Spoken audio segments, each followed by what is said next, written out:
మోసాల కూటమిని ప్రజలు క్షమించరు. మేనిఫెస్టో హామీలను నిలబెట్టుకోకపోతే తోలు తీస్తామని ప్రజలు హెచ్చరించే రోజు వస్తుందంటూ ఆ సత్తా వైఎస్ఆర్ కాంగ్రెస్కే ఉంది. ఆ రకంగా ప్రజల్ని చైతన్యపరిచే అవకాశం అని, అట్లాగే చంద్రబాబు సర్కార్కు మాజీ సీఎం వైఎస్ జగన్ హెచ్చరిక. ఆయన కొన్ని ఇంట్రెస్టింగ్ విషయాలు లేవనెత్తారు. ఏడాదిలో కొత్తగా ఒక్క పెన్షన్ ఇవ్వలేదు సరిగదా, 4 లక్షల పెన్షన్లు ఎగ్గొట్టారు, ఓడగొట్టారు.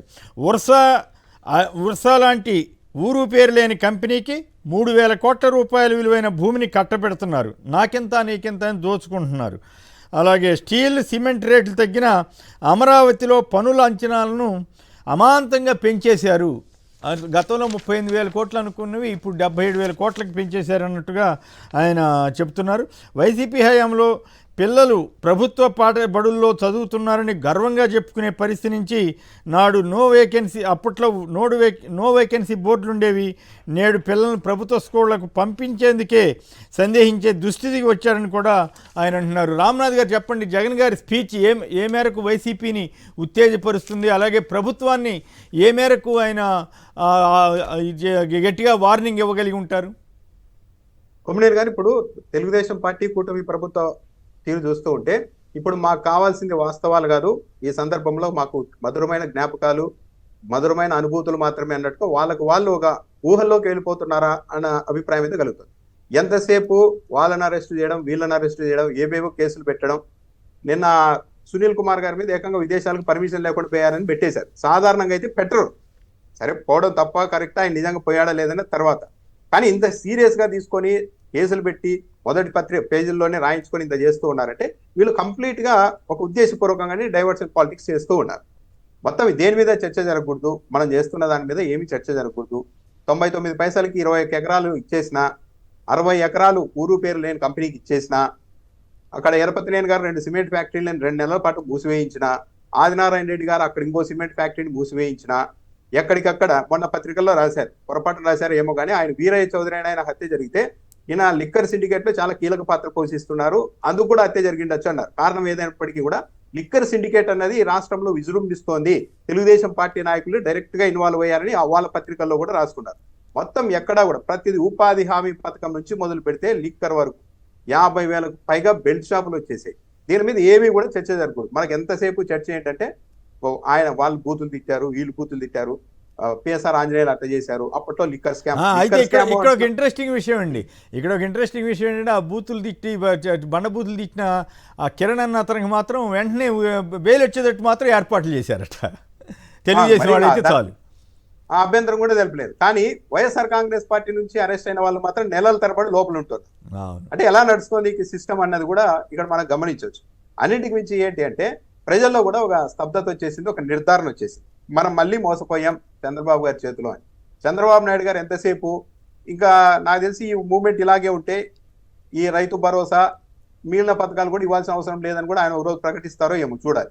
ప్రజల్లో ఒక నిర్ధారణకు వచ్చేసారు, ఈయన మనల్ని మళ్ళా మోసం చేశారు, మన ఎండమావుల వ్యాపారి చేతిలో మళ్ళా మనం ఇంకోసారి మోసపోయాం అన్న ఒక నిర్ధారణకు వచ్చారు. ఆ దిశగానే వెళ్తున్నారు.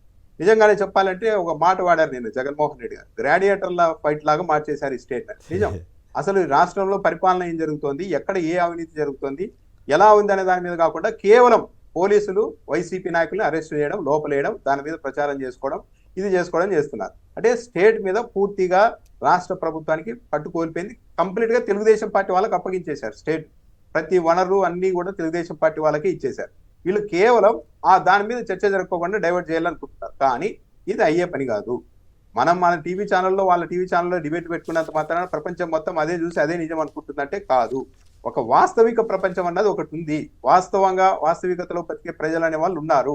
వాళ్ళు డైరెక్ట్ గా ఇప్పుడు సఫర్ అవుతున్నారు. గత ప్రభుత్వంతో పోల్చుకొని ఈ ప్రభుత్వంతో పోల్చుకొని సఫర్ అవుతున్నారు. చివరకు ఏదైనా జబ్బు వస్తే గతంలో జగన్మోహన్ రెడ్డి హయాంలో ఎంత 50 లక్షలు కానీ మనం ప్రభుత్వం దగ్గరికి వెళ్తే మనకి ఏదోటి చేస్తారు అన్న ఒక ధీమా ఉండేది మనుషుల్లో. కానీ ఇప్పుడు ఆ ధీమా కూడా లేకుండా పోయింది. ఆరోగ్యశ్రీ లాంటి పథకాలు కూడా అమలు కాని పరిస్థితి వచ్చేసి. సో ఇదంతా ఏంటి అంటే ఇప్పటికిప్పుడు తాత్కాలికంగా మీడియా ఉంది కాబట్టి ఏదో అంశం మీద ప్రచారం చేసుకుని దాన్ని వాళ్ళే వీక్షించుకుంటూ మనం ప్రపంచం మొత్తం దీన్నే నమ్ముతోంది, దీన్నే చూస్తోంది అనుకుంటూ ఒక ఊహల్లో ప్రభుత్వం ఉందే గానీ క్షేత్రస్థాయిలో తెలుగుదేశం పార్టీ అంటే జగన్ గారు నిన్న ఇచ్చిన స్పీచ్ ఎంత ఎఫెక్టివ్గా ఉంది. ఆయన చెప్పిన స్కాములు ఇవన్నీ కూడా వేల కోట్ల స్కాములను ఆయన బయట పెడుతున్నారు కదా, అవన్నీ జనం మీద ఏ మేరకు ప్రభావం చూపే అవకాశం ఉంటుంది? జగన్మోహన్ రెడ్డి గారు చెప్పిన ప్రతి మాట నిజం. కొమ్మినేని గారు పోల్చుకుంటున్నారు. జగన్మోహన్ రెడ్డి గారు చెప్పడమే కాదు, గ్రామంలో ఓ నలుగురు కలిసినప్పుడు అప్పుడేలా ఉంది ఇప్పుడేలా ఉంది అన్నది పోల్చుకుంటూ ఉన్నారు. గ్యారెంటీగా మనం మోసపోయాం. జగన్మోహన్ రెడ్డి ఉంటే ఏదో ఒకటి చేసేవాడు, మనకు ఒక ఇది ఉండేది. ఏదో వ్యాపారులు కూడా అల్లాడిపోతున్నారు. చెప్పాలంటే వ్యాపారులు ఇల్లంతా ఏంటండి ఇది జగన్మోహన్ రెడ్డి హయాంలో పాలన ఇలా ఉంది అలా ఉంది అన్నారు, వాళ్ళకి తెలియక. కానీ ఈరోజు స్వయంగా అనుభవిస్తున్నారు. జగన్మోహన్ రెడ్డి స్కీములు ఉన్నప్పుడు మాకు వ్యాపారం జరిగేది, దాంట్లో ఇప్పుడు సగం కూడా వ్యాపారం జరిగిన పరిస్థితి వచ్చేసింది అని వాళ్ళు కూడా సఫర్ అయ్యే పరిస్థితి. ప్రతి వర్గము, కొమ్మినేని గారు, ప్రతి వర్గము మేము మోసపోయాం అనే నిర్ధారణకు ఈ 10 నెలల్లో వచ్చేశారు. ఇది అన్రెస్ట్ గా మారడానికి టైం పట్టొచ్చు. అందుకే వీళ్ళంతా ఎక్కడ రోడ్డు మీదకి వచ్చి మమ్మల్ని ప్రశ్నిస్తారో ఏమో అని ఒక టెర్రరైజ్ చేసే కార్యక్రమాన్ని కూడా ఈ రెడ్ బుక్ పేరుతో మొదలు పెట్టారు. ఒక బలవంతుడిని కొడితే ఆటోమేటిక్ గా బలహీనుడు భయపడి దాక్కుంటాడు అన్నట్టుగా వైసీపీ నాయకుల మీద కేసులు పెట్టడాలు, అరెస్టులు చేయడాలు, వీలైతే జగన్మోహన్ రెడ్డి వరకు వెళ్తామని ఈ సిగ్నల్స్ అన్ని ఇవ్వడం ద్వారా ప్రజల్ని టెర్రరైజ్ చేస్తున్నారు వాళ్ళు ఇండైరెక్ట్. ఎవరు మమ్మల్ని ప్రశ్నించడానికి వీలు లేదని. ఎందుకు సచివాలయ సిబ్బంది 1వ తేదీ పింఛన్లు ఇవ్వడానికి వెళ్తే వాళ్ళని డైరెక్ట్ అప్పుడు ప్రజలు అడుగుతున్నారు. తెలుగుదేశం పార్టీ నాయకుల్ని, ప్రభుత్వాన్ని అడిగే ధైర్యం లేక, లేకుంటే ఒక వేదిక లేక అక్కడికి వెళ్ళిన సిబ్బందిని అడుగుతున్నారు. 10 నెలల్లో ఎందుకు ఒక స్కీమ్ రాలేదమ్మా, ఏంటి పరిస్థితి అని సచివాలయ సిబ్బందిని అడుగుతున్నారు. యాక్చువల్లీ వాళ్ళు ఏమి చేయరు అని తెలుసు, కానీ వాళ్ళలో ఉన్న ఒక నిరసనని తెలియజేయడానికి ఏ వేదిక లేకుండా ఇలా ప్రభుత్వ ఉద్యోగుల దగ్గర కూడా ప్రజలు నిరసన జరిపే పరిస్థితి వచ్చింది.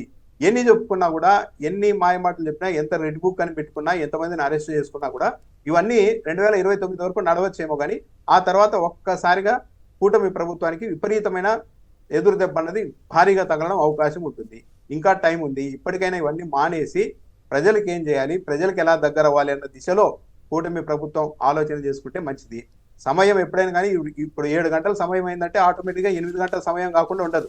ఈ రోజు మా దగ్గర అధికారం ఉందని చెప్పి రెడ్ బుక్ ప్రయోగిస్తే రేపొద్దున వాళ్ళు చేస్తారు గ్యారెంటీగా. ఈసారి ఎందుకు అంటే జగన్మోహన్ రెడ్డి గారు ఒక వేమరపాటలో ఓడించేసామన్న అభిప్రాయంతో తెలుగుదేశం పార్టీ వాళ్ళు కూడా ఉన్నారు.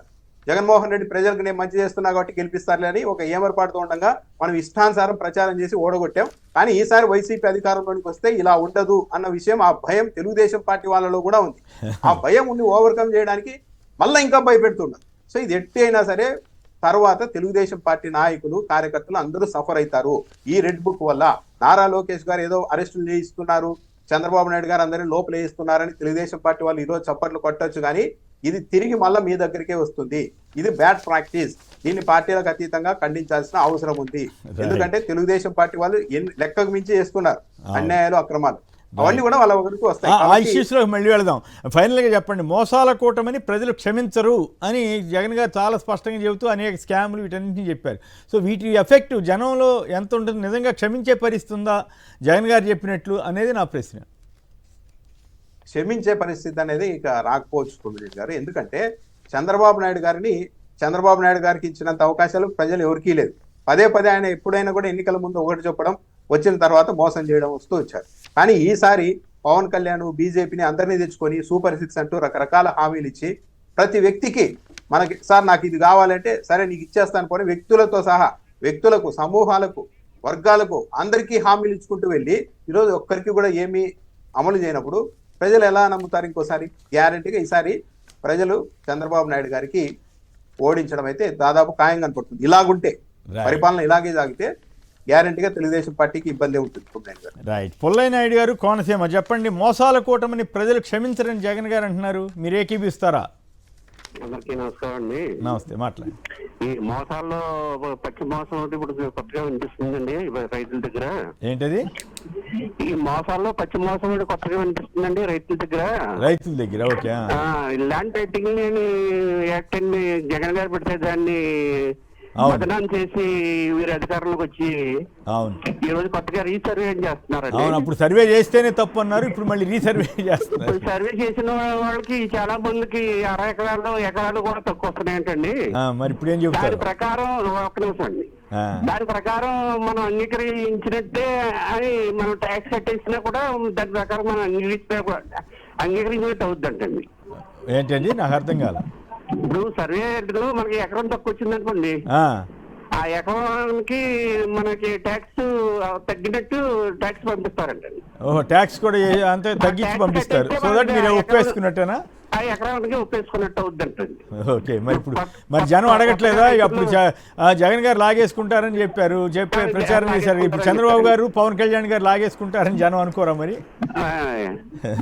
ఇప్పుడు ఆ విషయంలో మాత్రం రైతులు చాలా ఇబ్బంది పడుతున్నారండి. ట్యాక్సులు కట్టకుండా దీన్ని అంగీకరించకపోవడం రైతులు కొంచెం ఇబ్బందికరంగా ఉందండి. రైట్. అయితే ఇక్కడ ఒక పాయింట్ చెప్పండి, మన జగన్ గారు ఉత్సా ఇవన్నీ ప్రస్తావించారు కదా, మరి అయినా కూడా ప్రభుత్వం ఎందుకు రైట్ నరేంద్ర గారు వచ్చారు.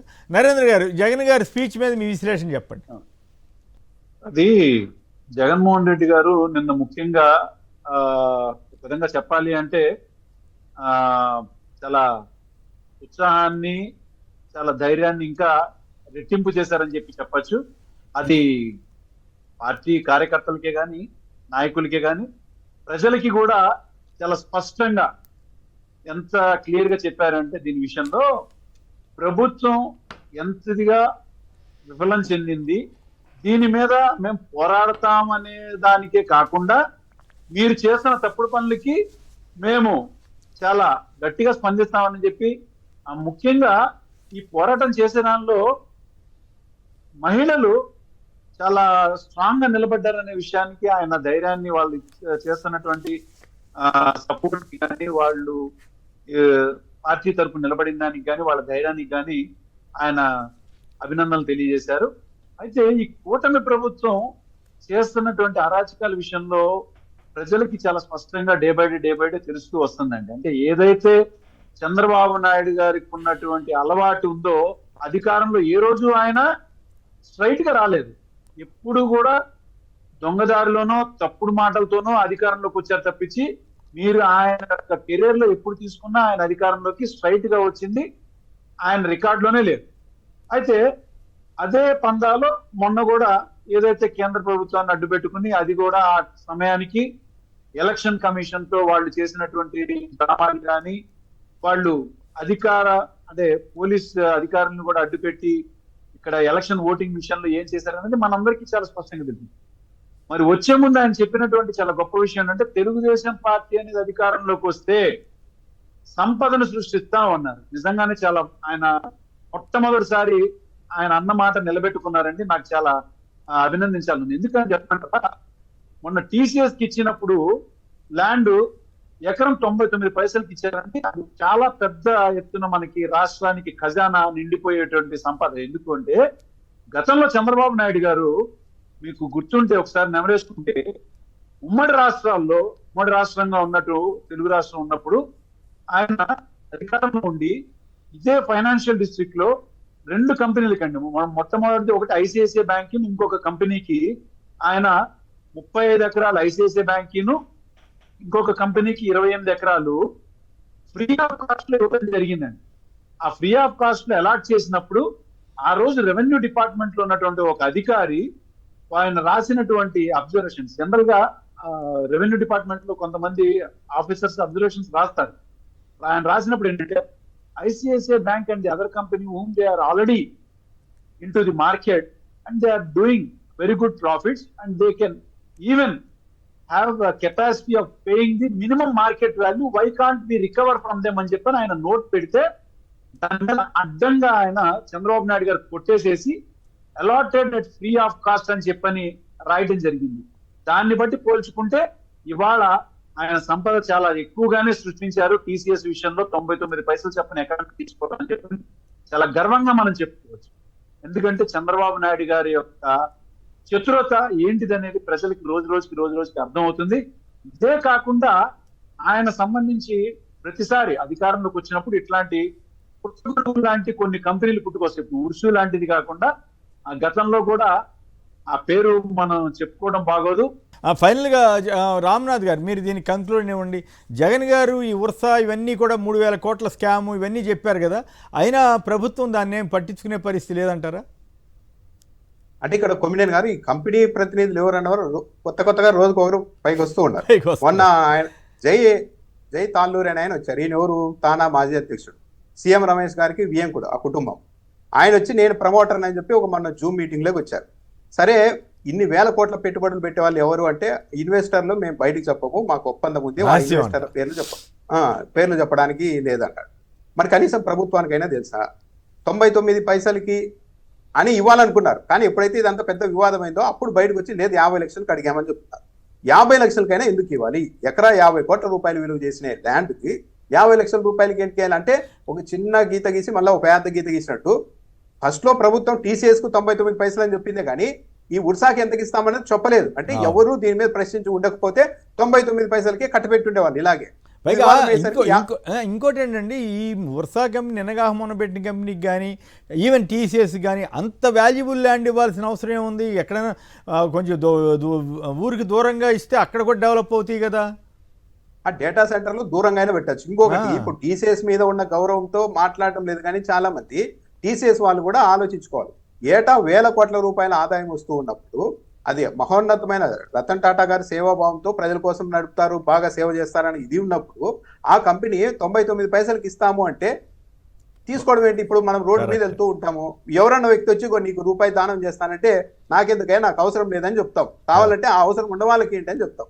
అలాంటిది ఇంత పెద్ద కంపెనీ 1000 కోట్ల రూపాయల ఆదాయం ఏటా అర్జిస్తూ 99 పైసలకి ఇస్తామంటని ఎలా తీసుకుంటారు? లేదొద్దు, ఇది ప్రభుత్వ ల్యాండ్, ప్రజలకు సంబంధించిన ఆస్తి, మేము అలా దానం ఇస్తే తీసుకోము బ్రదర్, కావాలంటే 1 కోటి రూపాయలు ఇస్తాం, ఎకరాకి 2 కోట్లు ఇస్తామని ఆ కంపెనీ నుంచి అయినా రావాలి. ఆ ప్రతిపాదన కూడా రాకుండా ఎందుకు చేయగలిగారు వీళ్ళు? ఇంకో ప్రమాదకరమైనది ఏంటంటే ఇదే ఫార్ములానే అమరావతిలో అప్లై చేస్తే ఏమైపోవాలి ప్రజలు అన్నది. ఇప్పుడు ఫస్ట్ 8,000 కోట్ల 8,000 ఎకరాలు అన్నారు, తర్వాత 4,000 ఎకరాలు అన్నారు, ఇప్పుడు 2,000 ఎకరాలు మిగులుతుంది. ప్రభుత్వం ఆ భూమి అమ్మి అమరావతి నిర్మాణం కోసం తెచ్చిన అప్పులన్నీ తీరుస్తామని చెబుతూ వచ్చారు. ఒకవేళ అప్పులు తెచ్చి నిర్మాణం జరిగి అమరావతి ఒక ఫేజ్కి వచ్చిన తర్వాత ఓకే ఇంకా సేఫ్ అమరావతి అన్న ఇదికి వచ్చిన తర్వాత ఈ 2,000 ఎకరాలు కూడా మన అప్పులు అమ్ముకుంటే ఏమొస్తుంది, కంపెనీలకు ఇస్తే పెట్టుబడులు వస్తాయి, ఉద్యోగాలు వస్తాయని చెప్పి ఇలాగే ఆ 2,000 ఎకరాలు 4,000 ఎకరాలు మిగిలితే దాన్ని కూడా ఇలా రూపాయికో 100 రూపాయికో తమకు కావాల్సిన వాళ్ళకి ఇచ్చేస్తే అప్పుడు ఏం కావాలి పరిస్థితి? ఈరోజు అమరావతి ఇంకా ప్రారంభం కాలేదు, పనులు జరగలేదు కాబట్టి ఆ ప్రయోగం చేయలేకపోతున్నారా? విశాఖపట్నం అంతా రెడీగా ఉంది కాబట్టి 50 కోట్ల రూపాయల విలువైన భూమిని కూడా రూపాయి 100 రూపాయికి ఇచ్చేసుకుంటున్నారా కావాల్సిన వాళ్ళకు? ఇదే ఫార్ములా అమరావతిలో అప్లై చేస్తే ఇంకా చాలా ప్రమాదం. కాబట్టి ఇది సరైన ప్రాక్టీస్ కానే కాదు. ఇలా పైగా నేనే బ్రాండ్ అంబాసిడర్, ఎవరు చెప్పారు, మొత్తం కేంద్ర ప్రభుత్వ పెద్దలంతా కలిసినప్పుడు చెప్పారు, ఏపీకి క్యాపిటల్ లేకపోయినా హైదరాబాద్ లేకపోయినా ఒక చంద్రబాబు నాయుడు గారు ఉన్నారు, మొత్తం వచ్చేస్తాయిపోయిన మాకు చెప్పారని చెప్పిన వాళ్ళు అంత బ్రాండ్ ఇమేజ్ ఉన్న చంద్రబాబు నాయుడు గారిని పెట్టుకొని మళ్ళీ 100 రూపాయికి ఎకరాలు చొప్పున 1000 కోట్ల విలువైన భూములు ఇవ్వాల్సిన అవసరం ఏముంది? చంద్రబాబు నాయుడు గారి ఇమేజ్ ఉన్నప్పుడు వాళ్ళే రావాలి కదా. అవును, ఇలా భూములు ఇంత ఫ్రీగా ఇవ్వాల్సిన అవసరం కూడా ఎందుకు వస్తుంది? అంటే ఇవన్నీ జగన్ గారు ఎఫెక్టివ్ గా చెప్పగలిగినట్లయినా, జనంలోకి తీసుకెళ్ళినట్లయినా దాని మీద మాట్లాడండి సంక్షిప్తంగా. ఇది కొమ్మినేని గారు, ఈ విషయం జనాల్లోనికి వెళ్ళిపోయింది. 99 పైసలకే 21 ఎకరాలు ఇవ్వడం అని చొచ్చుకుపోయింది. దాని వల్లనే హడావిడి పడుతూ చూడండి, రోజుకో 2 అరెస్ట్ చేస్తూ వెళ్ళిపోతున్నారు. రోజుకో 2 అరెస్ట్ చేయడం, మొత్తం డైవర్ట్ చేయడానికి ట్రై చేస్తూ ఉన్నారు. కానీ ఇది వెళ్ళిపోయింది. ఇది ఈ భూమిని ఉర్సాకు సంబంధించిన ఈ భూముల్ని రద్దు చేయకపోతే ఇది 2029 ఎలక్షన్లలో కూడా తెలుగుదేశం పార్టీని, కూటమి ప్రభుత్వాన్ని వెంటాడుతుంది, పవన్ కళ్యాణ్ గారిని కూడా వెంటాడుతుంది కొమ్మినేని గారు, అందులో అనుమానం ఏం లేదు. ఓకే, వేరే అంశంలోకి వెళ్దాం. అప్పులు, ఆ తర్వాత జగన్ గారి మీద వాళ్ళు మద్యం అంటాం, వీటి మీద వెళ్దాం. ఈ జగన్ గారి స్పీచ్ ఏంటంటే మీకు మద్యం మాఫియాలు, ఈ ఇసుక మాఫియాలు, దీని విషయానికి మనం చెప్పే కంటే చాలా స్పష్టంగా 2018లో అప్పటికి, అంటే 2014 కాదు దాని మీద మళ్ళీ వెళ్దాం. ఫస్ట్ జగన్ గారి స్పీచ్ మీద మీ అభిప్రాయం కంప్లీట్ చేయండి అంటున్నా.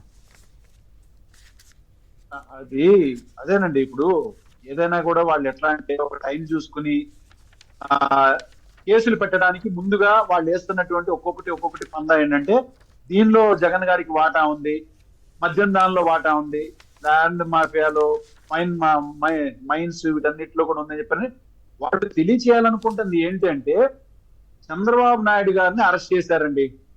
అది ఏదైతే స్కిల్ స్కామ్స్ కేసులో అరెస్ట్ చేశారు, వాళ్ళు ఏంటంటే దానికి ప్రతీకార చర్యగా మెల్లిమెల్లిగా లిస్టు పెట్టుకుని ఒక్కొక్కరిని అరెస్ట్ చేసుకుంటూ వస్తూ రేపు జగన్మోహన్ రెడ్డి గారిని కూడా అరెస్ట్ చేసి ప్రజల్లోకి ఇగో ఈయన మీరు అనుకుంటున్నట్టుగా ఈయన కూడా స్కామ్ చేశారు, మేము చాలా శుద్ధ వాళ్ళము, మాకు ఎటువంటి తప్పులు తెలియదు, ఈయన తప్పులు చేశారని చెప్పి వాళ్ళకి కక్ష సాధింపు చర్య అనేది అక్కడ కనిపిస్తుంది తప్పించి ఎక్కడా కూడా దానికి ప్రూఫ్స్ లేవు. రైట్ ముఖ్యంగా వాళ్ళు పెడుతున్నటువంటి కేసులు రైట్ మళ్ళీ దాని మీద మళ్ళీ సపరేట్గా వెళదాం సార్, దాని మీద సపరేట్గా వెళదాము. నేను అడిగింది జగన్ గారి స్పీచ్లో ఈ భూముల కేటాయింపు తదితర ఇంపార్టెంట్ విషయాలు మాట్లాడారు కదా, దాని ఎఫెక్ట్ ప్రజల మీద ఏ రకంగా ఉంటుందన్నదకే సంక్షిప్తంగా మాట్లాడండి దాని మీద. తప్పనిసరిగా అంటే ఇంతకు ముందు ఏంటంటే అండి, జగన్మోహన్ రెడ్డి గారు చేసినటువంటి నిజంగానే తప్పని అనుకోవాలి. చంద్రబాబు నాయుడు గారు ఏంటంటే ఒక ఏదైనా స్కీమ్ మొదలు పెట్టినా ఏదైనా సంక్షేమ పథకం అనేది వన్ డే కోసం అంటే పేపర్ పబ్లిసిటీ కోసం చేస్తారు. జగన్మోహన్ రెడ్డి గారు చేసిన తప్పు ఏంటంటే ఆయన ఏం చేసినా కూడా పబ్లిసిటీ చేసుకోలేదు. అండ్ ముఖ్యంగా ప్రజలకి పూర్తిగా వెళ్ళిపోతుందంటే వాళ్ళు తెలుసుకుంటున్నారు అనుకున్నారు. కానీ ఇవాళ ఆయన చెప్పినటువంటి ప్రతి మీటింగ్ ఏదైతే కార్యకర్తలను ఉద్దేశించి ప్రజల దాకా వెళ్తుందో ప్రజలకి పూర్తిగా అర్థం అవుతుంది. దీని మీద ఏంటంటే వాళ్ళందరికీ ఎంత చక్కటి అవగాహన వస్తుందంటే రానున్న అతి తక్కువ కాలంలోనే దీని మీద పెద్ద ఎత్తున వ్యతిరేకత ప్రజల్లోంచి వస్తుంది. అది ప్రజల్లోంచి రావాలని చెప్పని కూడా కోరుకుంటున్నాం మేము. అది పూర్తిగా ప్రజల్లోకి వీళ్ళు మీడియా పరంగా ఏదైనా కానీ వాళ్ళ యొక్క సొంత మీడియా పరంగా మనకి అందుబాటులోకి లేకపోయినా ప్రజల చేతుల్లో ఇవాళ పెద్ద అక్షరం సోషల్ మీడియా, దాని ద్వారా ప్రజలకు పూర్తిగా అర్థం అయిపోయిందని చెప్పని చాలా స్పష్టంగా తెలుస్తుంది. రైట్. కొవ్వూరు నుంచి నాగేశ్వర గారు చెప్పండి, మోసాల కూటమిని ప్రజలు క్షమించరని జగన్ గారు అంటున్నారు, మరి మీరేమన్నా క్షమిస్తారా క్షమించరా? చాలా అధ్వానంగా ఉంది సార్ పరిపాలన. రెడ్ బుక్ ఏంటి ఇదేంటి, ఆవిడెవరో బాంబే మోడల్ నటి అంట, ఆవిడ గురించి అందరికీ తెలుసు. ఆవిడకి ఇచ్చిన ఇంపార్టెన్స్ మన మెరికల్ లాంటి ముగ్గురు పోలీస్ ఆఫీసర్స్ కి ఇవ్వట్లేదు sir.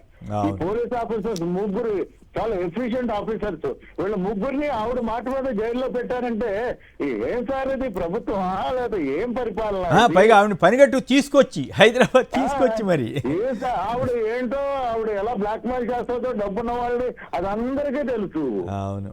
And they have given more importance to that woman rather than your people. Police అధికారులు సంఘాలు ఉంటాయి, మరి అవి ఎవరు మాట్లాడతలేదు, ఏందో విచిత్రంగా ఉంది. స్టేట్ లెవెల్ కాకుండా all India level IPS IAS సంఘాలు ఉంటాయి కదా సార్, వాళ్ళు కూడా నోరు మెరుపులే. అవును. పైగా విదేశాలకు వెళ్ళారని ఏమి దొరక్క పిచ్చి పిచ్చి కేసులని పెడుతున్నారు. మరి వాటి ఎఫెక్ట్ ప్రజలు ఎట్లా అర్థం చేసుకుంటారనేది చూడాలి. రామ్నాథ్ గారు చెప్పండి, తాకట్టులో ఖజానా అంట బుగ్గన రాజేంద్రారెడ్డి గారు సంచలనమైన విషయాలు చెప్తూ వచ్చారు. మనం ఇంతకాలం ఎప్పుడు వినలేదు. ఈ రకంగా తాకట్టు పెట్టడం ఏంటి, ప్రైవేటు వ్యక్తులు నేరుగా ట్రెజరీ నుంచి డబ్బు తీసుకునేలా నిర్ణయం తీసుకోవటం ఏమిటి, అలాగే మిస్లేనియస్ ఖర్చుల కోసం విపరీతంగా కేటాయిస్తున్నారట. సో ఇవన్నీ ఈ అప్పుల మీద ఇన్ని వేల కోట్ల అప్పులు తీసుకొచ్చి కూడా 1,47,000 కోట్లు ఎంతో చెప్పారు కదా ఆయన, ఇంత తీసుకొచ్చి కూడా ఒక్క హామీ అమలు చేయకుండా ఒక్క పని చేయకుండా పోనీ ఫలానా ప్రాజెక్ట్ పూర్తి చేసాం లేకపోతే ఇంకోటి చేసామని చెప్పకుండా అసలు ఏం జరుగుతున్నట్లు. నిజంగానే ఇది ఇంకో పెద్ద వివాదాస్పద నిర్ణయం అవుతుందా? ఈ రకంగా ఏపీఎండిసి ఖనిజాభివృద్ధి సంస్థల నిధుల్ని వాడుకోవటం కానీ, ఆ తర్వాత ప్రైవేటు వ్యక్తులకి ఈ రకంగా గ్యారంటీలు ఇవ్వటం కానీ, డైరెక్ట్గా ఖజానానే తాకట్టు పెట్టడం కానీ, దీనిపైన మీ విశ్లేషణ చెప్పండి. కొమ్మినేని గారు కొద్ది రోజుల క్రితమే అంటే గత ఏడాది నవంబర్ 15వ తేదీన అసెంబ్లీలో మన పయ్యావుల కేశవ్ గారు మాట్లాడారు గత ప్రభుత్వాన్ని విమర్శ. ఆయన ఏమన్నారంటే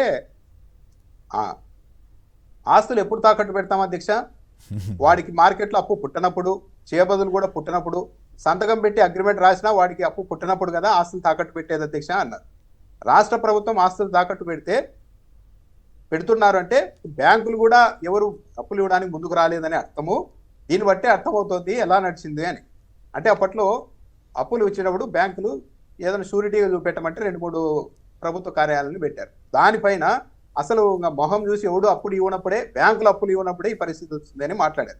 కానీ ఈరోజు చేస్తున్నది ఏంటంటే కేవలం ఆస్తులు తాకట్టు పెట్టడం కాదు కొమ్మినేని గారు, మొత్తం అజమాయిషిని మొత్తం ఖాతా మీద అజమాయిషిని మొత్తం వాళ్ళకి అప్పగిస్తూ ఉన్నారు. ఏపీఎండిసి నుంచి 9,000 కోట్ల రూపాయలు తీసుకునే బాండ్ రూపం ద్వారా సేకరించేందుకు సిద్ధమయ్యారు, అనుమతిచ్చారు. అందుకు 436 గనుల్ని కూడా కేటాయించేశారు. ఈ మొత్తం విలువ, ఈ గనుల విలువ ఎంత అన్నదానికి నిన్న జీవోలోనే రాష్ట్ర ప్రభుత్వమే చెప్పింది. 191,000 కోట్ల రూపాయలు వాల్యూ కట్టారు. 191,000 కోట్ల రూపాయలు విలువైన గనుల్ని తాకట్టు పెట్టి 9,000 కోట్ల రూపాయలు అప్పు తెచ్చుకుంటున్నారు. ఈ అప్పు తేవడం కూడా ఎట్లా చేస్తున్నారంటే ప్రైవేట్ వ్యక్తుల దగ్గర చేస్తున్నారు, ప్రైవేట్ సంస్థల దగ్గర. సాధారణంగా ఇక ఇంత తాకట్టు పెట్టిన తర్వాత, ఇన్ని ఆస్తులు చూపెట్టిన తర్వాత, 191,000 కోట్ల రూపాయల ఆస్తులు చూపెట్టిన తర్వాత ఇంకా అప్పు ఇచ్చేవాడైతే డైరెక్ట్ ఇచ్చేయాలి. కానీ అప్పు అక్కడికి ఇవ్వడం లేదు. రాష్ట్ర ప్రభుత్వాన్ని, చంద్రబాబు నాయుడు గారిని చూసి అప్పటికి ఇవ్వకపోయేసరికి ఏం చేశారు వీళ్ళు, ఈ గనుల శాఖకు సంబంధించిన ఆదాయాన్ని మొత్తం ఒక ఖాతాకు మళ్లించేసి, ఏది రెవెన్యూ కలెక్షన్ అకౌంట్ మళ్లించేసి, ఆ అకౌంట్ మీద పూర్తిగా అజమాయిషి, ఏ ప్రైవేట్ సంస్థలు అయితే అప్పులు ఇస్తాయి 9,000 కోట్లు వాళ్ళ చేతిలో పెట్టుకున్నారు. అది సెకండ్. అంతటితో అన్న ఆగారా అంటే లేదు, అప్పటికి కూడా నమ్మకం రాలేదు. నేను యాక్చువల్ ఆ రేటింగ్ ఇచ్చిన సంస్థ ఏపీలో పరిస్థితి ఏం బాగోలేదు, అంతంత మాత్రంగానే ఉందని చెప్పేసేసరికి వాళ్ళు పెడుతున్న కండిషన్లు అన్నిటికీ అంగీకరించేందుకు సిద్ధమయ్యారు. దాంతోపాటు TSAR అకౌంట్ ఉంటుంది, డెట్ సర్వీస్ రిజర్వ్ అకౌంట్. ఈ అకౌంట్ ఏంటంటే ఆస్తులు తాకట్టు పెట్టారు, మొత్తం ఆదాయం వచ్చే అకౌంట్ని వాళ్ళ చేతిలో అజమాయిషిలోకి పెట్టేందుకు సిద్ధమయ్యారు. అయినప్పటికీ కూడా వాళ్ళకి అప్పులు ఇచ్చేకి నమ్మకం లేకపోవడంతో చంద్రబాబు నాయుడు గారి ప్రభుత్వానికి ఈ అకౌంట్, ఇది ఏంటి అంటే ఒక 6 నెలల్లో చెల్లించాల్సిన మొత్తాన్ని ముందే ఒక ఖాతాలో రిజర్వ్ చేసి పెట్టిండాలి, డిపాజిట్ చేసి పెట్టిండాలి రాష్ట్ర ప్రభుత్వం. 6 నెలల్లో ముందుగానే చేసి పెట్టిండాలి. ఒకవేళ అప్పటికీ కూడా ఆ 6 నెలలకు సంబంధించిన అమౌంట్ని ఆ ఖాతాలో పెట్టడంలో APMDC ఫెయిల్ అయితే అప్పుడు ఏం చేశారు వీళ్ళు, ఇక మాకేం చెప్పాల్సిన అవసరం లేదు, మీరు డైరెక్ట్గా RBI దగ్గరికి వెళ్ళండి, RBIకి లేఖ రాసేయండి, మేము చెప్పినట్టు DSRA అకౌంట్లో డబ్బులు పెట్టలేదు వీళ్ళు, కాబట్టి మాకు డబ్బులు వసూలు చేసుకుంటాం అని చెప్తే ఒక లేఖ ఇస్తే చాలు, రాష్ట్ర ప్రభుత్వాన్ని కూడా సంప్రదించకుండా RBI రాష్ట్ర ప్రభుత్వానికి సంబంధించిన ప్రధాన ఖాతా నుండి, కన్సాలిడేటెడ్ ఫండ్ నుండి నేరుగా ప్రైవేట్ సంస్థలకు డబ్బులు మళ్ళీ ఇచ్చేస్తుంది. అంటే ఇక్కడ రాష్ట్ర ప్రభుత్వం అనుమతి లేదు. ఎక్కడ ఇలా ఉంటుందంటే, ఒక వ్యక్తి అప్పు చేసినప్పుడు ఆ అప్పు ఇచ్చిన వ్యక్తికి తన మీద నమ్మకం లేకుంటే కొంతమంది చేస్తూ ఉంటారు, నీ డెబిట్ కార్డు ఇచ్చేసే ముందే అని, అంటే ATM కార్డు ముందే తీసేసుకొని నెల గీకేసుకుంటుంటారు వాళ్ళకి కావాల్సినప్పుడు. అలా ఇవ్వడంతో పాటు, అలా అకౌంట్లన్నీ వాళ్ళకి అప్పగించడంతో పాటు, ఒకవేళ ఆ అకౌంట్లో డబ్బులు లేకపోతే నీ ఇంకో అకౌంట్లో ఎక్కడన్నా ఉంటే ఆ డబ్బుల్ని కూడా తీసుకెళ్ళిపోవచ్చు అన్నట్టుగా అనుమతి ఇచ్చేశారు. అంటే ఇలాంటి ప్రతిపాదనలు చాలా ప్రైవేట్ సంస్థలు పెట్టాయి, మేము అప్పిస్తాము, ఇంకో ఇట్లా RBI నుంచి మీరు కట్టకపోతే మేము డైరెక్ట్గా మీ రాష్ట్ర ప్రధాన అకౌంట్ నుంచి, ఖజానా నుంచి మేము డబ్బులు తీసుకునేలాగా అనుమతి ఇవ్వండి అంటే ఏ రాష్ట్ర ప్రభుత్వం ఈ దేశంలో అంగీకరించలేదు. ఎందుకంటే ఇది ఒక ఆత్మగౌరవానికి సంబంధించిన సమస్య. ఈ ఆస్తులు తాకట్టు పెట్టి, ఖాతాల మీద అజమాయిషీ ఇచ్చి, షూరిటీలు ఇచ్చి, అన్ని ఇచ్చి కూడా మళ్ళా లాస్ట్లో నీ అకౌంట్, నీ ATM కార్డు నా చేతికి ఇచ్చేసాయంటే అది మొత్తం దివాలా పాపరెత్తిపోయింది రాష్ట్రం అని అర్థం వస్తుంది. అందుకని ఏ రాష్ట్రం కూడా అంగీకరించలేదు. కానీ మన రాష్ట్ర ప్రభుత్వం దానికి అంగీకరించింది. అది కూడా ఏంటి, కేవలం 9,000 కోట్ల రూపాయల అప్పు. అంటే ఏంటి, మన రాష్ట్ర ప్రభుత్వ పరువు ఏ స్థాయిలోకి తీసేశారు. పైగా APMDC పేరుతో చేస్తున్నారు 9,000 కోట్లు. నిజానికి దానికి ఆ సంస్థకు అవసరమే లేదు, అదంతా కాంట్రాక్ట్ ఇస్తుంటారు, మైనింగ్లు గుర్తించి ఫలానా వ్యక్తులకి కాంట్రాక్ట్ ఇస్తుంటారు, వాళ్ళు చేస్తూ ఉంటారు, ఆదాయం వస్తూ ఉంటుంది, వసూలు చేసుకుంటారు. కానీ 9,000 కోట్ల రూపాయలు ఇప్పుడు తెచ్చి దాన్ని అభివృద్ధి చేసేంత పని లేదు. ఇదంతా ఏంటంటే APMDC ఆస్తుల్ని, ఆదాయాన్ని మొత్తం తాకట్టు పెట్టి ఆ 9,000 కోట్ల రూపాయలు తీసుకొని వచ్చి మళ్ళీ రోజువారీ ఖర్చులకి రాష్ట్ర ప్రభుత్వం వాడబోతోంది. ఇదే గతంలో చంద్రబాబు నాయుడు గారు అన్నారు, ఇదే పని కింద చైనాలో చేసి ఉంటే అధికారులను, రాజకీయ నాయకులు ఉరి తీసి ఉండేవాళ్ళు అని. ఏది మామూలుగా కొన్ని 4 ఆస్తులు తాకట్టు పెట్టేందుకే ఉరి తీసేవాళ్ళు అన్నారు. కానీ ఇప్పుడు తాకట్టు పెట్టి మొత్తం ఖజానాను కూడా వాళ్ళ చేతిలో పెడుతున్నప్పుడు మరి ఇప్పుడు ఏం చేయాలి, అధికారులు కూడా ఆలోచించుకోవాలి ఈ విషయంలో. ఇది చాలా సీరియస్ అంశము. ఏ రాష్ట్ర ప్రభుత్వం కూడా అంగీకరించకపోయినప్పటికీ ఒక విధంగా మన రాష్ట్ర ప్రభుత్వ పరిస్థితి ఎంత దిగజారిపోయిందో. మామూలుగా RBI దగ్గర అప్పు చేస్తే ఒక 7% అప్పు వస్తుంది వడ్డీ, కానీ ఇక్కడ 10% వడ్డీ, మొత్తం ఆస్తులు తాకట్టు, అకౌంట్ల పైన అజమాయిషి, ఇవన్నీ కాదన్నప్పుడు డైరెక్ట్గా RBI దగ్గర నుండి ఒక లెటర్ రాసేసి రాష్ట్ర ప్రభుత్వాన్ని సంప్రదించుకోండి. ఇక్కడ ఇంకో ఇబ్బంది ఉంది, 1వ తేదీ జీతాలు ఇద్దామని చెప్పేసి RBI దగ్గర ఉన్న అకౌంట్లో మొత్తం డబ్బులు పెట్టితే వీళ్ళకైనా లేఖ రాసేస్తే ఏ రాష్ట్ర ప్రభుత్వాన్ని సంప్రదించకుండా వాళ్ళు అక్కడికి నిధులు మళ్ళీ చేస్తే ఏదో ఒక రోజు రాష్ట్రానికి అసలైన అవసరాలకు కూడా ఇబ్బందులు ఏర్పడే అవకాశం ఉంటుంది. ఈ APMDC 9,000 కోట్లతోని ఈ ఫార్ములాను ఆపుతారా? 10 నెలల కాలానికి ఈ స్థాయికి వెళ్ళిపోయిందంటే ఇంకా 4 ఏళ్ళు లాగాలి. ఇంకా మరి ఇంకెన్ని విచిత్రాలు చేస్తారో చూడాలి. మొత్తానికైతే ఇది ఏ రాష్ట్ర ప్రభుత్వం చేయని పని అయితే మన వాళ్ళు చేసేసారు. చంద్రబాబు గారి బ్రాండ్ ఆ రకంగా ఉందని ఇప్పుడు విమర్శలకే ఆస్కారం ఇస్తున్నారు. నరేంద్ర గారు దీని మీద కూడా మాట్లాడి, దీంతో పాటు ఈ మద్యం కేసు సంబంధించి జగన్ గారి మీద చేస్తున్న ఆరోపణలు, అసలు ఎక్కడ ఎవరు ఈ కంప్లైంట్ చేశారు, ఎక్కడ ఇచ్చారు, సాక్ష్యాలు ఏమైనా ఉన్నాయా లేవా, ఎవరో చెప్పిన దాని ఆధారంగా ఇట్లా కేసులు పెట్టుకుంటే వెళ్ళిపోతున్న తీరు, ఈ అప్పులు, ఈ రెండింటిని ఓ పక్క 3,000 కోట్లు డైరెక్ట్గా భూమి ఏమో ప్రైవేట్ వాళ్ళకి ఇస్తారు, ఇక్కడ మాత్రం ఇవన్నీ చెప్తారు. ఎట్లా మీరేమంటారు దీని మీద? కేసీఆర్ గారు మాట్లాడి మీకు చాలా స్పష్టంగా ఒక విషయం చెప్పాలండి. వీళ్ళు ఏంటంటే ఏదో ఒక కేసు పేరు మీద వాళ్ళ టార్గెట్ జగన్మోహన్ రెడ్డి గారిని అరెస్ట్ చేయాలి, వాళ్ళ టార్గెట్ అది. దానికోసం ఎవరు ఎక్కడ కేసు పెట్టారనేది వివరాలు బయటికి రావు. దానికి సంబంధించినట్టు పూర్తి వివరాలు ఎక్కడ కూడా ఎక్కడ ప్రెషర్ లేదు, దానికి సంబంధించినటువంటి విషయాలు ఎక్కడ కూడా బయటకు రానివ్వకుండా గోప్యంగానే ఉంచుతూ, ఇప్పుడు ఏదైతే ఇందాక పబ్లిక్ లో కూడా ఎంత దిగి వెళ్ళిపోయింది, ఒక నటిని తీసుకొచ్చి, ముంబై నటిని తీసుకొచ్చి ఒక ఐఏఎస్ ఆఫీసర్ని ఎలా అయితే అరెస్ట్ చేశారో సంబంధం లేని వాళ్ళని, ఐపీఎస్ సారీ, ఇదే విధంగా వాళ్ళు అనుకున్న టార్గెట్, వాళ్ళు అనుకున్న కక్ష సాధించడానికి వీళ్ళు చేస్తున్న పనులు ఇవే. అండ్ ముఖ్యంగా ఏదైతే అప్పుల విషయానికి వస్తే, ఇక్కడ జగన్మోహన్ రెడ్డి గారు ఆ రోజున కేవలం నాకు తెలిసినంత వరకు ఒక 8,000 కోట్లు వైజాగ్ లో ప్రాపర్టీస్, 2 ప్రభుత్వ ప్రాపర్టీస్ ని తనఖా పెట్టి తీసుకురావడం జరిగింది. అది సందర్భం కూడా ఏంటిది అంటే, ఆ రోజున 17 మెడికల్ కాలేజీలు ఆల్రెడీ రాష్ట్రంలోకి తీసుకోవడం జరిగింది. అండ్ వాటి యొక్క రీపేమెంట్ కి షెడ్యూల్ చాలా పర్ఫెక్ట్ గా షెడ్యూల్ ఫిక్స్ చేశారండి. ఎట్లా అంటే, ఈ యొక్క మెడికల్ కాలేజీల యొక్క అడ్మిషన్స్ ఏవైతే జరుగుతాయో వాటి యొక్క అమౌంట్స్ తో ఇమ్మీడియట్ గా వాటి యొక్క రీపేమెంట్ కూడా చాలా పర్ఫెక్ట్ గా షెడ్యూల్ ప్రిపేర్ చేసి ఇమ్మీడియట్ గా, అంటే మాక్సిమం ఎంత త్వరగా అయితే అంత త్వరగా అప్పు తీరిపోయి ఆ యొక్క ఆస్తుల్ని మళ్ళీ తిరిగి. రైట్. రామనాథ్ గారు చెప్పండి, మద్యం వ్యవహారంలో రోజు ఈనాడు, ఆంధ్రజ్యోతి పనిగట్టుకు రాస్తున్నట్లున్నాయి. ఎవరెవరిని అరెస్ట్ చేశారని వాళ్ళు చెప్పేశారని, వాళ్ళు సంతకాలు పెట్టలేదని. అయినప్పుడు కూడా జగన్ గారి మీద ఈ రకంగా బురద జల్లటం, స్కిల్ స్కామ్ కేసులోనేమో డైరెక్ట్గా వాళ్ళ అకౌంట్లో పడిందని సిఐడి ఆధార సహితంగా చూపిస్తేనేమో అక్రమ కేసులను ప్రచారం చేశారు. అమ్మో ఇంకేముంది చంద్రబాబు గారిని అరెస్ట్ చేస్తారన్నారు. మరి ఇప్పుడు ఇదే కేసులో అసలు ఎవరు కంప్లైంట్ చేసిన వాళ్ళు ఎవరు లేరు, కంపెనీల వాళ్ళు ఎవరు కంప్లైంట్ చేయలేదు, పోనీ తీసుకున్న వాళ్ళు ఎవరు తీసుకున్నట్టుగా పోనీ మేమే ఇచ్చామని ఎవరు చెప్పట్లేదు. అసలు ఏమీ లేకుండా ఒక ఊహాజనిత లోకంలో ఒక కేసుని ఎస్టాబ్లిష్ చేయటం అనేది అయ్యే పనేనా? కొమ్మినేని గారు, అసలు ఎవరు ఫిర్యాదు చేయలేదు. ఈ ఫిర్యాదు ఇదంతా ఎట్లా ప్రొసీడ్ అయ్యారంటే, జగన్మోహన్ రెడ్డి పాలసీల వల్ల కొన్ని బ్రాండెడ్ లిక్కర్ కంపెనీలకు నష్టం జరిగిందని వీళ్ళుగా ఈ కేసుని ఇనిషియేట్ చేశారు. ఎవరు వచ్చి మాకు నష్టం జరిగింది, ఇదంతా ఒక తప్పుడు పాలసీని ఎవరు ఫిర్యాదు చేయలేదు, చేశారు. ఈ కేసు అంతా ఎట్లా వెళ్తుంది అంటే, ఇది ఒక బ్యాడ్ ప్రాక్టీస్ మొదలుపెట్టి రాబోయే ప్రభుత్వాలకు కూడా ఇలా చేయొచ్చు అని చూపెడుతున్నారు. మన దగ్గర అధికారం, పోలీసులు మనం చెప్పినట్టు ఆడే అధికారులు ఉంటే ఏమైనా చేయొచ్చు, ఎవరినైనా లోపలేసేయచ్చు అన్నదానికి ఇది ఒక కేసు నిదర్శనంగా తీసుకెళ్తున్నారు. ఇప్పటి వరకు వాళ్ళు చెప్పారు, వీళ్ళు చెప్పారు అనేది తప్పించి సెప్టెంబర్ నుండి ఇప్పటి వరకు ఒక ఆధారాన్ని, ఒక కాగితాన్ని కూడా సంపాదించలేకపోయారు. మొన్న జడ్జి గారే అడిగారు, సరే సెప్టెంబర్ నుండి మీరు దర్యాప్తు చేస్తున్నారు కదా, 3,200 కోట్ల రూపాయల స్కామ్ అంటున్నారు కదా, మరి ఎంత నగదును మీరు సీజ్ చేశారు, బంగారు కొన్నారంటున్నారు కదా, రసీదులు ఉన్నాయా, ఏ డాక్యుమెంట్ చూపించండి అంటే మా దగ్గర ఏమీ లేవు అని చెప్పారు. దాంతో అంటే మీరు ఊహించేసుకొని మీకు ఇలా జరిగిందని చెప్పేసి వెళ్ళిపోతున్నారా అని న్యాయమూర్తి గారే ప్రశ్నించే పరిస్థితి వచ్చేసి. ఇదంతే. ఫస్ట్ మీకు ఇక్కడ ఒక విషయం గుర్తు చేయాలి.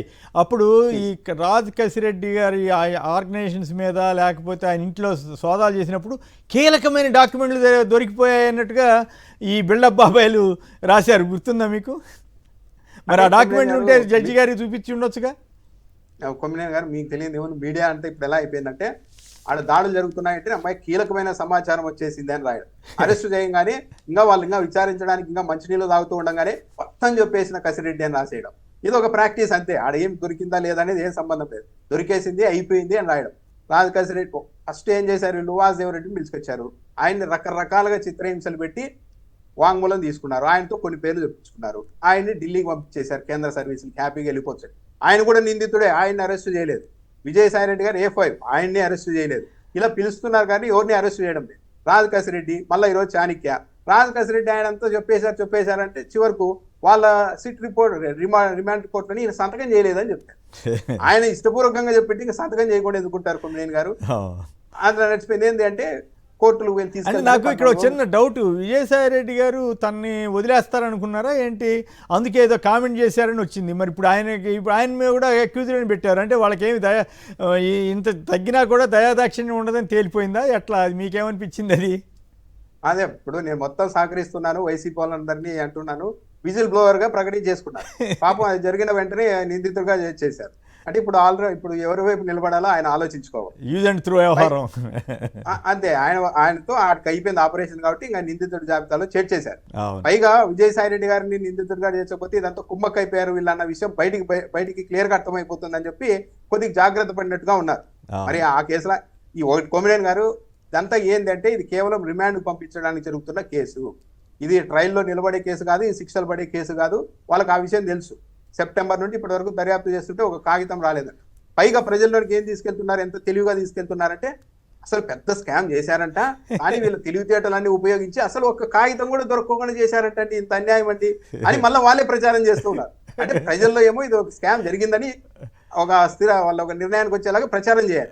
ఇక్కడ మాత్రం ప్రూవ్ చేయడానికి లేదు. ఈ టార్గెట్లు అంతా ఏంటంటే మొత్తం ఈ వైసీపీ నేతల మీద పెట్టుకున్న కేసులన్నీ తీసుకెళ్లడం, ఇదిగో ఆయన వాగ్మూలం అట్లాగే ఆ మదనపల్లి ఫైల్స్ అన్న దాంట్లో ఏం కాలిపోయినాయో ఏంటో చెప్పలేదు, ఎవరెవరికో అంటగట్టి ఇప్పుడు చివరికి ఏం జరగలేదని చెప్తుంటే ఎవరో ఒకరిని పట్టుకొస్తున్నారు ఇప్పుడు. అంటే మీరు పెద్దిరెడ్డి రామచంద్రారెడ్డి గారు, మిథున్ రెడ్డి గారు వీళ్ళంతా సవాల్ చేశారు, మీరు చాలా ఆరోపణలు చేశారు మా మీద, ఎందుకు ప్రూవ్ చేయలేదు, మదనపల్లిలో ఏదో కాలిపోయింది అన్నారు, మరి ఎందుకు ప్రూవ్ చేయలేదు అంటుంటే ప్రజల్లో కూడా అనుమానాలు వస్తున్నాయి. దాంతో ఏదో ఒకటి తీసుకెళ్ళి వెళ్ళడం, సింపుల్ పోలీసులు మన వాళ్ళే ఏదో జరిగిందని చెప్పడము, స్థానికంగా ఉండే కింది కోర్టుల న్యాయమూర్తులు కూడా ఒత్తిడికి గురవుతున్నట్టుగా ఉన్నారు. వీళ్ళు చేసే ప్రచారానికి 3,200 కోట్ల రూపాయలు స్కామ్ జరిగిందని పోయిన తర్వాత ఒకరిని నిందితుడు అని అక్కడ తీసుకెళ్లిన తర్వాత రిమాండ్కి ఇవ్వకపోతే మమ్మల్ని ఏమనుకుంటారు, మా మీద వీళ్ళు అవును. ఇప్పుడు నాకు డౌట్ అండి, ఇప్పుడు సపోజ్ ఏ గవర్నమెంట్ మీదైనా విమర్శలు వస్తుంటే, ఆరోపణలు వస్తుంటే వాస్తవాలు ఉండొచ్చు లేకపోవచ్చు. అయితే ఇప్పుడు సపోజ్ ఈ గవర్నమెంట్ మీద 8% కమిషన్ తీసుకుంటున్నారని ఎవడో ఒకడు ఆరోపణ చేస్తాడు, ఒక ఉత్తరం రాస్తారు, దాని ఆధారంగా వీళ్ళందరి మీద చర్య తీసుకునే అవకాశం రేపు వచ్చే గవర్నమెంట్కి కూడా ఉంటుందా దీన్నే ప్రాతిపదికగా తీసుకుంటే? అంతే కదా కుమార్ గారు, ఇప్పుడు వీళ్ళు 10% చేస్తే వచ్చే గవర్నమెంట్ 30% చేస్తుంది, చేయాలని వీళ్ళు నేర్పిస్తున్నారు. ఇవన్నీ ఈ ప్రాక్టీస్ అంతా నేర్పిస్తున్నారు. ఏంది ట్రైల్కి నిలబడవు, మన కోపం ఉండేవాళ్ళు చంద్రబాబు నాయుడు గారు 53 రోజులు ఉన్నారు, అవతలని కూడా 3 నెలలు లోపల తీసుకొచ్చి లోపల వేయడము, బెయిల్ వస్తుంది. ట్రైల్కి అనేది కోర్టే చెప్పింది కదా, మీరేమో కేసులు పెడుతున్నారు కానీ ఛార్జ్ షీట్లు కూడా దాఖలు చేయడం లేదు. అసలు మీరేం ముందుకు తీసుకురావడం, జస్ట్ అరెస్ట్ చేయడం, తీసుకురావడం, రిమాండ్ ఇవ్వడము, ఆ రిమాండ్లో ఉన్న వ్యక్తికి బెయిల్ రాగానే ఆ కేసులు మీరు మర్చిపోతున్నారని పోలీసులకి కోర్టులే ప్రశ్నిస్తున్న పరిస్థితి వచ్చేసి. Right, okay. కుమార్ గారు విశాఖపట్నం. కుమార్ గారు నమస్కారం, మాట్లాడు సంక్షిప్తంగా. సార్, గవర్నమెంట్ డైరెక్ట్ గా వైన్ షాపులు పెట్టి అమ్మితే స్కామ్ జరుగుతుందా, ప్రైవేట్ వ్యక్తులు అమ్మితే స్కామ్ జరుగుతుందా సార్? మరి అడగండి మరి జనాన్ని, తెలుగుదేశం ఎమ్మెల్యేలని, మంత్రుల్ని వాళ్ళని అడగండి. పైగా అసలు దారైపోయే వాళ్ళు ఎవరో ఏదో ఉత్తరం రాస్తే దాని ఆధారంగా కథ అంతా నడిపేసి అసలు కంప్లైంట్ ఇచ్చిన వాళ్ళు లేడు, తీసుకున్న వాళ్ళు లేడు. మీరు మంచి పాయింట్ రైజ్ చేశారండి.